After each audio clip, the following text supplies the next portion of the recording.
Իսրայելը ու ԱՄՆ-ն հարվածել են Նաթանզում գտնվող միջուկային օբյեկտին։ Իրանի ուղղությամբ հարձակումների թիվը զգալիորեն կաճի Իսրայելի պաշտպանության նախարարի հայտարարությունը։ Շրջանառվող փաստաթուղթը նոր սահմանադրության մեջ հրապարակվելիք նախագիծ չէ, ինչ կա տողատակում։ Խորթմոր կողմից դաժան ծեծի ենթարկված երեխան մահացել է։ Հետիոտնին վրա երթի ենթարկած բեռնատարի դեպքը հանրային քննարկումների դիտակետում։ Բարետես աղջիկները խաբեությամբ գումար են հափշտակել իրենց զոհերից, ներքին գործերի նախարարության նոր բացահայտումը։ Եվ հեռուստատեսության և ռադիոյի հանձնաժողովը նշում է իր 25-ամյա հոբելյանը։ Բարի երեկո, դուք դիտում եք ժամի գլխավոր թողարկումը։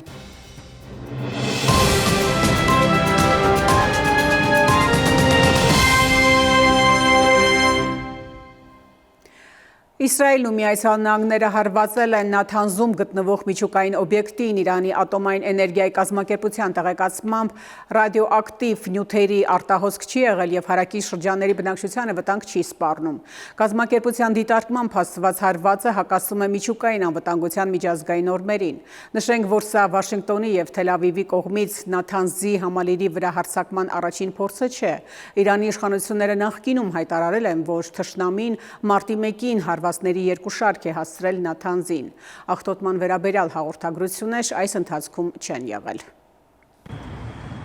Կարմիր քարտ և զգուշացում Արաբական Միացյալ Էմիրություններին։ Իրանական Խաթամ ալ-Անբիա զինյալ խմբավորման կենտրոնական շտաբից հայտնում են, իրանական կղզիների դեմ ուղղված ցանկացած նոր ագրեսիա կարժանանա անմիջական ռազմական պատասխանի։ Եթե Արաբական Միացյալ Էմիրությունների տարածքից Պարսից ծոցի իրանական Աբու Մուսա և Մեծ Թումբ կղզիների դեմ որևէ նոր հարձակում սկսվի, Իրանի զինված ուժերը կհարվածեն Ռաս ալ-Խայմային։ Ռաս ալ-Խայման Արաբական Միացյալ Էմիրություններում արդյունաբերական նավահանգստային քաղաք է։ 191 հազարից ավելի բնակչություն ունեցող քաղաքն ունի 7000 տարվա հարուստ պատմություն։ Ըստ վերլուծաբանների, պատերազմի համատեքստում Իրան-Արաբական Միացյալ Էմիրություններ հարաբերություններում լարվածության մակարդակը պարբերաբար աճում է։ Իրանի արտաքին գործերի նախարար Արաղչին ուղիղ տեքստով մեղադրել էր Արաբական Միացյալ Էմիրություններին իրանական Խարկ կղզու վրա ամերիկյան հարձակման համար տարածք տրամադրելու մեջ։ Միջազգային լրատվամիջոցներն էլ հաղորդում են, ԱՄՆ-ն հնարավոր է ցամաքային գործողություն իրականացնի իրանական կղզիները գրավելու համար։ Գիշերը տեղեկություններ տարածվեցին, որ Երուսաղեմում հայկական թաղամասի մոտ հրթիռ է ընկել։ Երուսաղեմի պատրիարքարանի ղեկավար Հայր Աղան Գոկչյանը հայտնել է, որ հայկական թաղամասից մոտ 100 մետր հեռավորության վրա ընկած հրթիռի բեկորը մարդկային կամ լուրջ նյութական վնաս չի պատճառել։ CBS News-ը ևս տեղեկացնում է, որ Պենտագոնը մշակել է մանրամասն սցենարներ Մերձավոր Արևելքում սրվող հակամարտության ֆոնին Իրանում ԱՄՆ ցամաքային զորքերի հնարավոր տեղակայման համար։ Եթե ցամաքային օպերացիա սկսվի, ապա Իրանը վիճակի կլինի շատ ավելի ծանր կորուստներ պատճառել Միացյալ Նահանգներին եւ Իսրայելին, ինչը բողոքի նոր դժգոհության նոր ալիք կարող առաջացնել նույն արևմուտքում։ Իրանը հարվածներ է հասցրել Բաղդադում ամերիկյան Քեմփ Վիկտորիա բազային եւ Իրաքում քրդական թիրախներին։ Հզոր պայթյուն է տեղի ունեցել քուրդ ահաբեկիչների հյուսիսային Իրաքի կենտրոնակայանում։ ՆԱՏՕ-ն իր բոլոր զորքերը դուրս է բերել Իրաքում խորհրդատվական առաքելությունից։ Պատճառը Իրանում պատերազմի հետևանքների տարածումն էր ամբողջ Մերձավոր Արևելքում։ ՆԱՏՕ-ի Եվրոպայում դաշնակից ուժերի գերագույն հրամանատար ԱՄՆ ռազմաօդային ուժերի գեներալ Ալեքսոս Գրինկևիչը հայտնել է, որ առաքելությունը կշարունակեն Իտալիայի Նեապոլ քաղաքի ռազմական շտաբում։ Դրան զուգահեռ ԱՄՆ նախագահ Դոնալդ Թրամփը քննադատել եւ վախկոտ է անվանել ՆԱՏՕ-ի դաշնակիցներին, նրանց մեղադրելով Իրանի դեմ ԱՄՆ-իսրայելական պատերազմի հարցում բավարար աջակցություն չցուցաբերելու համար։ Առանց Ամերիկայի Միացյալ Նահանգների ՆԱՏՕ-ն թղթե վագր է, վախկոտներ, մենք կհիշենք դա։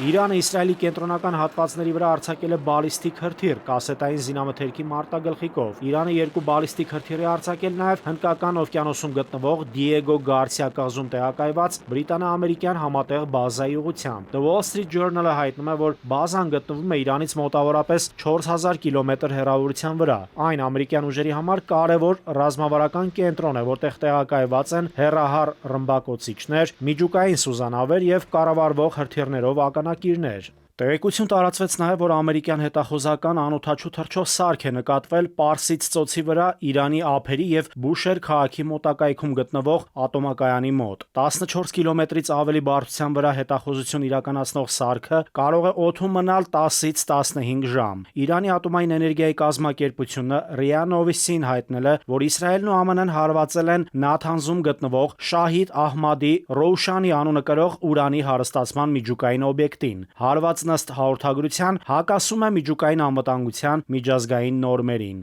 Oxford Economics-ի գլխավոր գլոբալ տնտեսագետ Ռայան Սվիթի վերլուծության համաձայն Մերձավոր Արևելքում պատերազմի սրացումը կարող է նավթի գները կտրուկ բարձրացնել բոլոր ժամանակների ամենաբարձր մակարդակից։ Այն կբերի գնաճի բարձրացման, տնտեսական աճը կդանդաղի։ Ամենամեծ հարվածն ըստ տնտեսագետի կստանան սպառողները։ Brent նավթի գինը 5-7 օրը կարճ ժամանակով գերազանցել էր $119 1 բարելի համար։ Տնտեսագետները նշում են նաև, որ նավթի գների աճը կարող է նաև գնաճային ճնշում գործադրել ԱՄՆ տնտեսության վրա, քանի որ նավագնացության ծախսերը կբարձրանան։ Guardian-ը հայտնեց, որ Սպիտակ տունը 30 օրով չեղարկել է իրանական նավթի գնման պատժամիջոցները։ ԱՄՆ ֆինանսների նախարար Սկոթ Բեսենթը այսպես է հիմնավորել. «Պաշարները աշխարհին ժամանակավորապես բացելով, Միացյալ Նահանգները արագորեն մոտ 140 միլիոն բարել նավթ կմատակարարի համաշխարհային շուկաներ, ընդլայնելով համաշխարհային էներգետիկ մատակարարումները»։ Բեսենթի ձևակերպմամբ այդ կերպ իրանական նավթը կօգտագործվի Թեհրանի դեմ գները զսպելու համար։ Նաիրի Մուրադյան, ժամը լրատվական։ Ճշմարիտ խոստում 4 գործողության շրջանակում Իրանը հայտարարել է հարվածների նոր 71-րդ ալիքի մեկնարկի մասին։ Թիրախում են հայտնվել տարածաշրջանում տեղակայված ամերիկյան 5 ռազմաբազաները ու իսրայելական ռազմական դիրքերը։ Ռազմավարական եւ միջազգային հետազոտությունների կենտրոնի գնահատականների համաձայն Իրանի հարվածները տարածաշրջանում ԱՄՆ ենթակառուցվածքներին արդեն առնվազն $800 միլիոն վնաս են հասցրել։ Շարունակում են նաեւ Իսրայելի տարածքին հասցվող հարվածները։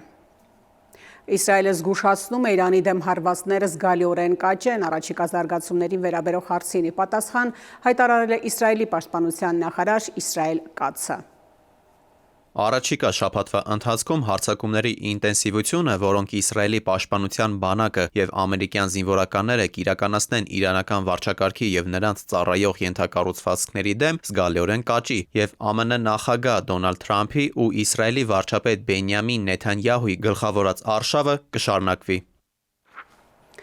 Իրանի նավթի նախարարությունը հերքել ու ստահոդ է որակել ԱՄՆ ֆինանսների նախարարի հայտարարություններ այն մասին, թե Վաշինգտոնը ժամանակավորապես թույլատրել է պատժամիջոցները, թույլատրելով ծովում գտնվող նավերի վրա իրանական նավթի վաճառքը։ Նախարարությունը ԱՄՆ-ի պնդումները որակել է նավթի համաշխարհային գների արհեստական նվազեցմանը միտված հոգեբանական հնարք։ Նախարարությունը նաև հայտարարել է, որ Իրանը հում նավթ չի պահում միջազգային ջրերում եւ ավելցուկային ծավալներ չունի համաշխարհային շուկաներ մատակարարման համար։ Իրանի Իսլամական Հանրապետությունը մտադիր չէ հակամարտել իրեն հարևանող երկրների հետ, այս մասին X-ի իր միկրոբլոգում գրել է Իսլամական Հանրապետության նախագահ Մասուդ Փեզեշքյանը։ Իսլամական երկրներին եւ մեր սիրելի հարևաններին, դուք մեր եղբայրներն եք եւ մենք մտադիր չենք ձեզ հետ կոնֆլիկտի մեջ մտնել։ Մեր տարաձայնությունների միակ շահառուն սիոնիստական ռեժիմն է։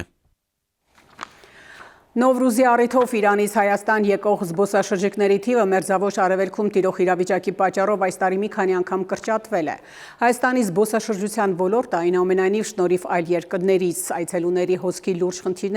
խնդիրների չի բախվել։ Հայաստանի տուրիզմի ֆեդերացիայի նախագահ Մեխակ Ապրեսյանն է հայտարարել այս մասին։ Նրա խոսքով վերջին տարիներին զբոսաշրջային սեզոնը Հայաստանում շնորհիվ երկիր այցելած իրանցի զբոսաշրջիկների նկատելիորեն երկարել էր եւ փաստացի մեկնարկում էր արդեն մարտին, սակայն այս տարի իրավիճակը հայտնի պատճառներով փոխվել է։ Թեհրանը ավանդաբար Հայաստան այցելող քաղաքացիների թվով առաջատարների հնգյակում է, միևնույն ժամանակ զբոսաշրջիկների թվի նվազում նկատվում է ոչ միայն Իրանից։ Տարածաշրջանում տիրող ընդհանուր լարվածությունը ազդում է նաեւ Պարսից ծոցի երկրներից ուղևորությունների վրա։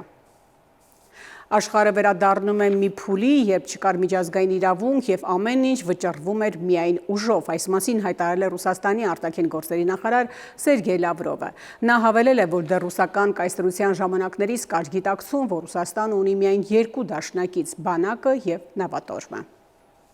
Ընդհանուր առմամբ մենք ականատեսն ենք պատմության մի փուլի, որը պարուրաձև, բայց մեզ հետ է վերադարձնում մի աշխարհ, որտեղ չկա ոչինչ, ոչ միջազգային իրավունք, ոչ Վերսալյան համակարգ, ոչ Յալթայի համակարգ, ոչինչ, այնտեղ, որտեղ ուժն է ճշմարտությունը։ Իսկ մեզ մոտ, ինչպես գիտեք հայտնի ֆիլմի հայտնի հերոսի արտահայտությունից, Աստված ուժի մեջ չէ, այլ ճշմարտության։ Հիմա դրանք նաև օդատիեզերական ուժերն են, ու մենք չենք կարող դրանք անտեսել։ Մենք ունենք անօդաչու թռչող սարքերի նոր զորքեր, այնպես որ մեր դաշնակիցները ավելի շատ կլինեն։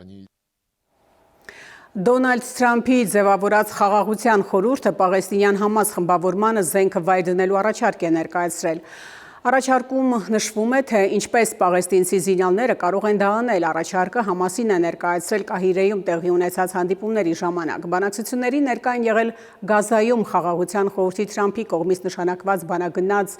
Մլադենովը եւ Ուիտքոֆի օգնականը։ Չեխիայի Պարտուբիցե քաղաքում իսրայելական Elbit Systems զինագործական ընկերության հետ գործակցող գործարան են հրկիզել։ Elbit System-ը անօդաչուներ, ռադիոէլեկտրոնային պայքարի միջոցներ եւ ռազմական պատրաստության համակարգեր արտադրող զինագործարան է։ Պարտուբիցեում իրականացված հրկիզումը դիտարկվում է իբրև Եվրոպայում Իսրայելի զենքի արտադրության էպիկենտրոնի վրա իրականացված հարձակում։ Չեխիայի վարչապետին տեղափոխող ինքնաթիռը, որը ուղևորվել էր Բուդապեշտ, երկրում հնարավոր ահաբեկչության մասին հաղորդագրությունից հետո վերադարձել է Պրահա։ Շրջանառվող փաստաթուղթը նոր սահմանադրության մեջ հրապարակվելիք նախագիծ չէ, լրատվամիջոցներում շրջանառվող հրապարակումներին ի պատասխան հայտարարելով այս մասին արդարադատության նախարարությունից նաև հայտնել են, որ սահմանադրական բարեփոխումների խորհուրդը շարունակում է գործունեությունը եւ նոր սահմանադրության վերջնական տարբերակի ուղղությամբ կատարվում են ինչպես բովանդակային, այնպես էլ խմբագրական փոփոխություններ։ Լրատվամիջոցներով տարածված նոր սահմանադրության նախագիծը, որտեղ ոչ հայ ժողովրդի պատմական հիշողության հիշատակումը կա, ոչ էլ Հայաստանի երրորդ հանրապետության անկախության հռչակագրի հղումը, արդարադատության նախարարությունից շտապում են հերքել, սա այն փաստաթուղթը չէ, որ նախատեսում են հրապարակել։ Սահմանադրական բարեփոխումների խորհուրդը շարունակում է իր գործունեությունը եւ վերջնական տարբերակի ձևավորման գործընթացում կատարվում են ինչպես բովանդակային, այնպես էլ խմբագրական փոփոխություններ։ Ըստ այդմ առկա են բազմաթիվ աշխատանքային, ընդհուպ սևագիր տարբերակներ, գործող սահմանադրության տեքստի վերլուծական վարժություններ։ Արդարադատության նախարարի գլխավորած սահմանադրական բարեփոխումների խորհուրդը շարունակում է իր գործունեությունը, նոր մայր օրենքի նախագծում բովանդակային ու խմբագրական փոփոխություններ կատարում, ինչպես ձևակերպում են գերատեսչությունից, սակայն այն, որ սահմանադրության նախագծի տեքստն արդեն պատրաստ է, հենց նախարար Սրփուհի Գալյանն էր օրեր առաջ հայտարարել, նշելով, թե նախքան դրա հանրայնացումը որոշում ունեն այն քննարկել իշխող կուսակցությունում։ Հրապարակման մասով դեռ նորություններ չունեմ, որովհետև որոշվել է տեքստը քննարկել նաև քաղաքացիական պայմանագիր կուսակցության վարչությունում եւ խմբակցությունում։ Դրանից հետո տեքստը հրապարակելու մասով որոշում կկայացվի։ Թեպետ լրատվամիջոցների ձեռքին հայտնված փաստաթղթերում սահմանադրության նախագծի նախաբանը հղում չի անում անկախության հռչակագրին, բայց արդարադատության նախարարությունից էլ առանց դետալներ հստակեցնելու նշում են, թե այնուամենայնիվ սա հրապարակման վերջնական տարբերակը չէ։ Վարչապետ Փաշինյանն անցնող շաբաթվա ընթացքում դարձյալ ձևակերպեց իր պատկերացմամբ, այո, նոր սահմանադրությունում պետք է չլինի այդ հղումը, այսպես թե այնպես։ Դա ոչ թե անկախության հռչակագիր է, դա կոնֆլիկտի հռչակագիր է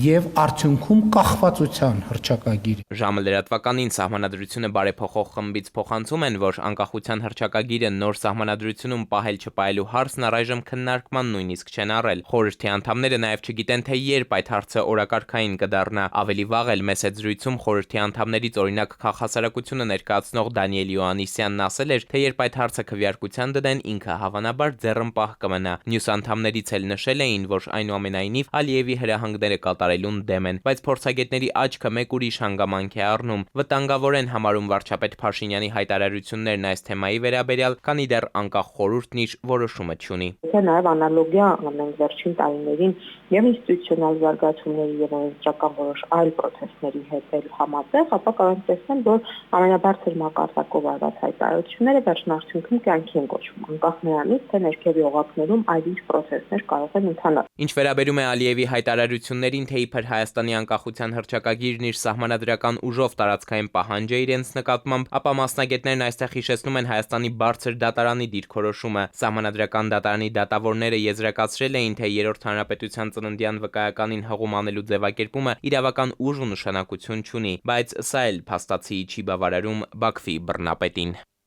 Էդուարդ Պողոսյան, ժամը լրատվական։ Արմենիայում լրատվական երեկոն շարունակվում է եւ կհանդիպենք քիչ անց։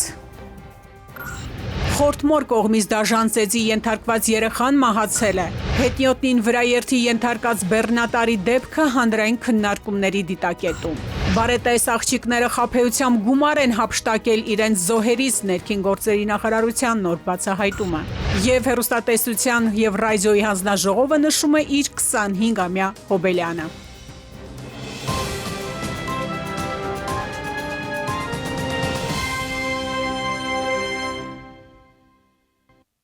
Շարունակում ենք թողարկումը։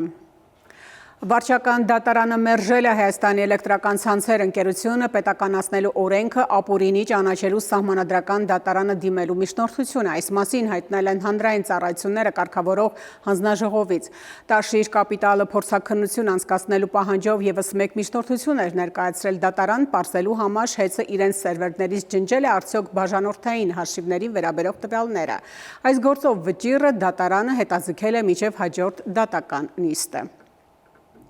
Խորթմոր կողմից ծեծի ենթարկված ծայրահեղ ծանր վիճակում հոսպիտալացված 1 տարեկան 2 ամսական երեխան մահացել է։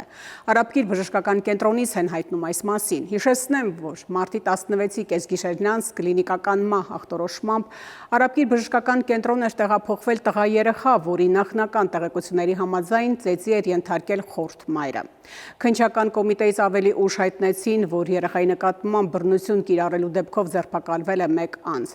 Դատախազությունն էլ հավելեց, որ շուրջ 1.5 ամիս երեխայի նկատմամբ պարբերաբար բռնություն է գործադրվել, իսկ մարտի 15-ին ուղղակի դիտավորությամբ ապօրինաբար կյանքի զրկելու փորձ է արվել։ 38-ամյա կնոջը կալանավորելու վերաբերյալ միջնորդություն է ներկայացվել դատարան։ Նա 2 ամսով կալանավորվել է։ Երեխայի կենսաբանական մայրը Արարատի մարզի Մասիս համայնքի բնակիչ է եւ բացի փոքրիկից ունի եւս 3 երեխա։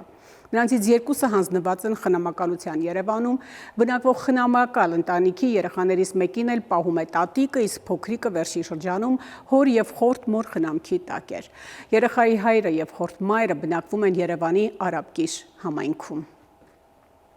Քրեական ոստիկանները ռոմանտիկ սկամ մեթոդի կիրառմամբ համակարգչային հափշտակություններ կատարող խմբի են բացահայտել։ Ոստիկանությունը պարզել է, որ հայաստանցի եւ օտարերկրյա մի խումբ քաղաքացիներ Երևանում վարձակալելով բնակելի շինության նկուղային հարկի գրասենյակային տարածք, կահավորելով այն հատուկ տեխնիկայով սկսել են իրականացնել համակարգչային հափշտակություններ։ Խումբը գործել է նախապես պլանավորված փուլային սխեմայով։ Խմբի անդամները ծանոթությունների հավելվածներում, ինչպես նաեւ Telegram եւ WhatsApp հարթակներում ստեղծել են կեղծ օգտահաշիվներ, ներկայանալով որպես բարետես արտաքինով երիտասարդ աղջիկներ, նրանք մշակված սցենարներով թիրախավորված անձանց հետ վարել են սիրային նամակագրություն։ Պոտենցիալ զոհերի հավաքագրումը հիմնականում իրականացվել է Telegram հավելվածի տարբեր զուրցարաններում։ Պարզվել է նաև, որ հափշտակված գումարները դրածո միջնորդների օգնությամբ կանխիկացվել են օտարերկրյա պետությունում եւ այնուհետև փոխակերպվել կրիպտոարժույթի։ Քրեական աստիճանակարգության բարձրագույն կարգավիճակ ստանալու մեղադրանքով հետախուզվող 33-ամյա տղամարդը կալանավորվել է։ Նշվում է, որ խափանման միջոց է ընտրվել կալանքը։ Տղամարդը տեղափոխվել է քրեակատարողական հիմնարկ։ Բեռնատարը Վաղարշյան Սունդուկյան փողոցների խաչմերուկում 3 վրաերթի էր ենթարկել կին հետիոտնի։ Վերջինս մահացել էր։ Վարորդը փախուստի չէր դիմել։ Հետիոտն էլ փողոցը հատել էր հետիոտնի համար նախատեսված հատվածով։ Հետիոտնին վրաերթի ենթարկած բեռնատարի դեպքը հանրային քննարկումների դիտակետում է հայտնվել։ Մասնագետների դիտարկման վրաերթերի մեծ մասը որպես կանոն տեղի են ունենում վերգետնյա անցումների մոտ դրանց հարակից տարածքում, քանի որ մարդիկ զլանում են օգտվել դրանցից։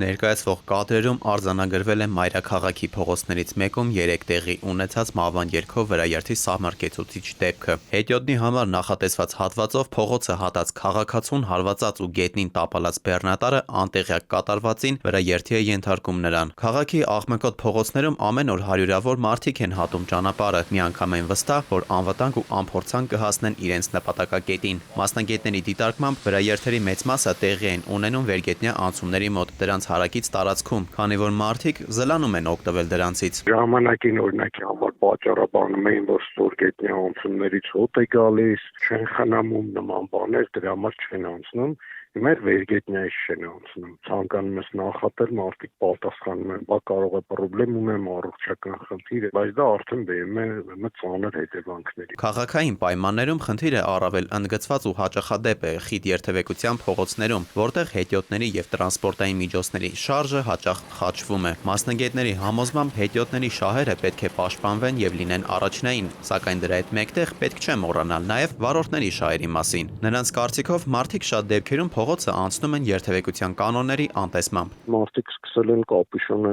գլխներին քաշած անցնել ու նաև ասենք այդ ականջակալներով անցնել։ Անթույլատրելի է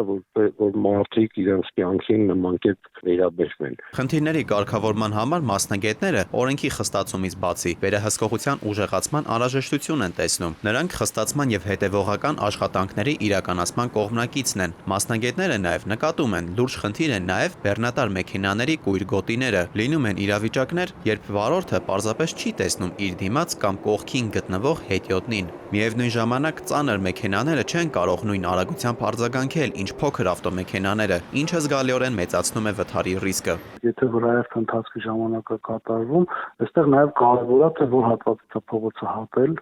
ինչ արագությամբ է ընթանում, ճանապարհի ծածկույթը ինչպես է, սառած է թե ոնց է եւ վարորդի ռեակցիան։ Նա պետք է ավելի ուշադիր լինի։ Մեքենայի նաև բեռնվածությունը կապ ունի։ Եթե ինքը ասենք կարող է կանգնեցնել մեքենան, չէ, սովորական պայմաններում, դա կարող է բեռնվածության պայմաններում ավելի դժվար է լինում մեքենայի կառավարումը եւ փայանումը։ Որոշ հատվածներում լուսավորության պակասը, ոչ հստակ գծանշված անցումները կամ ճանապարհային նշանների բացակայությունը նույնպես նպաստում են պատահարների ավելացմանը, նկատում են մասնագետները։ Շատ մեծ խնդիր է եւ հետիոտնի համար եւ տրանսպորտային միջոցի համար։ Եթե ճանապարհները կահավորված չեն եւ վարորդը չի կարող որոշել,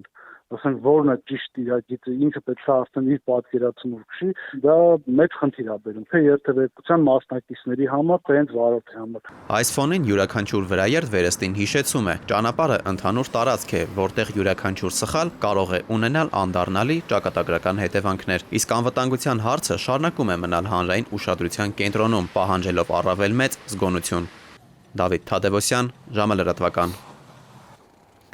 Հեռուստատեսության եւ ռադիոյի հանձնաժողովը նշում է իր 25-ամյա հոբելյանը։ Հռան շարունակում է քայլել ժամանակին համընթաց հավատարի մնալով հանրային շահին ծառայելու իր հիմնական առաքելությանը։ Պրոֆեսիոնալներից բաղկացած հանձնաժողովը շարունակում է մնալ մեդիա դաշտի կարևոր շենասյուներից մեկը։